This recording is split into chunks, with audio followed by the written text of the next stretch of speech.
ए वक्त ज़रा अदब से पेश आ, ए वक्त ज़रा अदब से पेश आ, वक्त नहीं लगता वक्त बदलने में।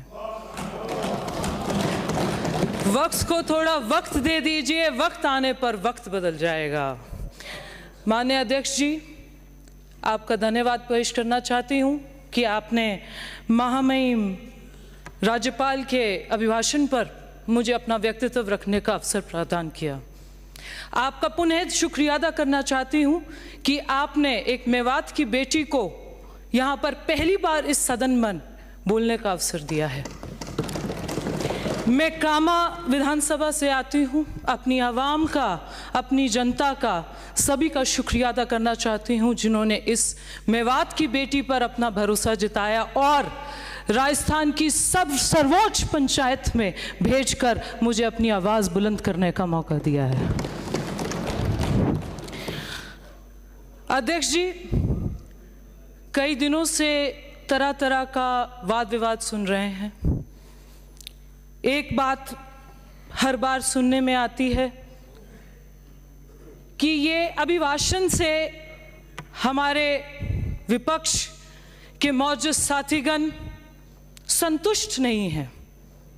संतुष्ट इसलिए नहीं है क्योंकि आपको 5 साल दिए गए आवाम की और जनता की सेवा करने के लिए, जिनको आपने बेमिसाल 5 साल के नाम से इश्तिहार छाप दिए और एक एक वर्ग के साथ धोखा अफजाई कर दी।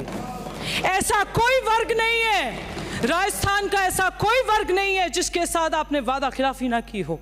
काश्तकार हो, युवा साथी हो, दलित हो, महिलाएं हो, या ऐसा एक भी वर्ग नहीं है जिसके साथ आपने वादा खिलाफी ना की हो। तो आप असंतुष्ट रहे, मुखमहीन रहे, उससे किसी को कोई नहीं है। जो करारा जवाब देना था 3 दिसंबर को, वो आपको मिल चुका है। अध्यक्ष महोदय, एक बात और सुनने में आती है, इनको एक और शब्द पसंद नहीं है, डबल इंजन की सरकार।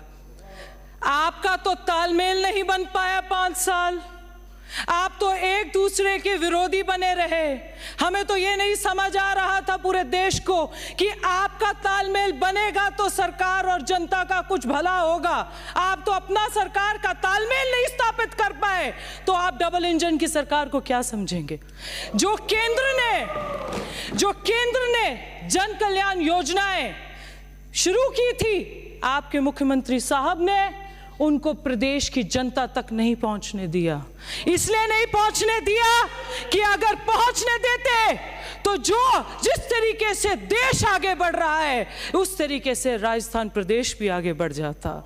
पर नहीं, आप लोगों ने यह सोचा भ्रष्टाचार करेंगे। बड़ी चर्चा में रही आपकी सरकार। किस लिए?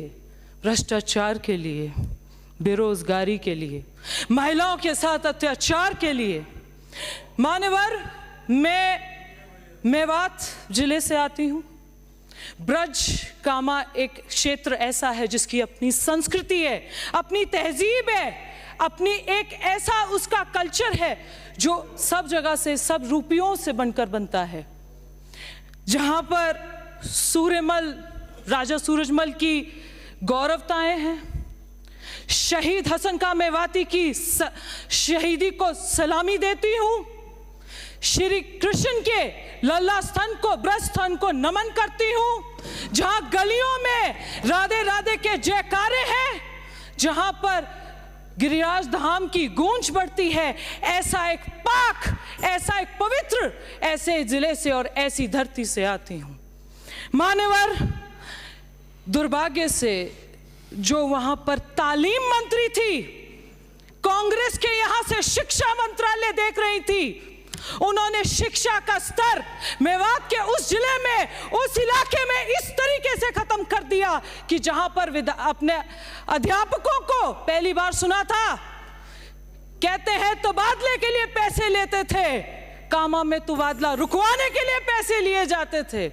पहली दफा बोल रहे हैं, अभी शुरू किया, 2 मिनट लेंगे। समय की सीमा है मेरी, 4:55 बजे तक खत्म करना है, अभी बोलने वाले बहुत हैं। ये ब्रज मेवात का वो क्षेत्र है जहां पर आपने दूसरे का नाम कर संगीन गुना, जैसे कि गौ सरकशी, सेक्सटॉर्शन, गौ तस्करी, 1 मिनट में खत्म। साइबर क्राइम जैसे इतने संगीन आपने क्या कहते हैं क्राइम्स को आपने बढ़ावा दे दिया। आपके वहां के सरकार में भरतपुर संभाग में 6 मंत्री थे और 6 के 6 में भ्रष्टाचार में डूब गए थे। ये एक ऐसा जिला बनाया है हमने जो कांग्रेस मुक्त कर दिया है। कांग्रेस मुक्त करके उस संभाग से हम लोग आते हैं। आप लोग यहां पर बात करेंगे राम मंदिर की, अब करिए। हमारे कण कण में राम है, हर मजहब और धर्म में राम को बड़े अदब से लिया जाता है। आपने जिस तरीके से श्री राम का नौता अस्वीकार कर दिया, आप अपना विश्वास, अपने श्रद्धा, अपनी आस्था को उसी तरीके से ना कबूल करते हैं इसी सदन में। माननीय सदस्य, अगली बार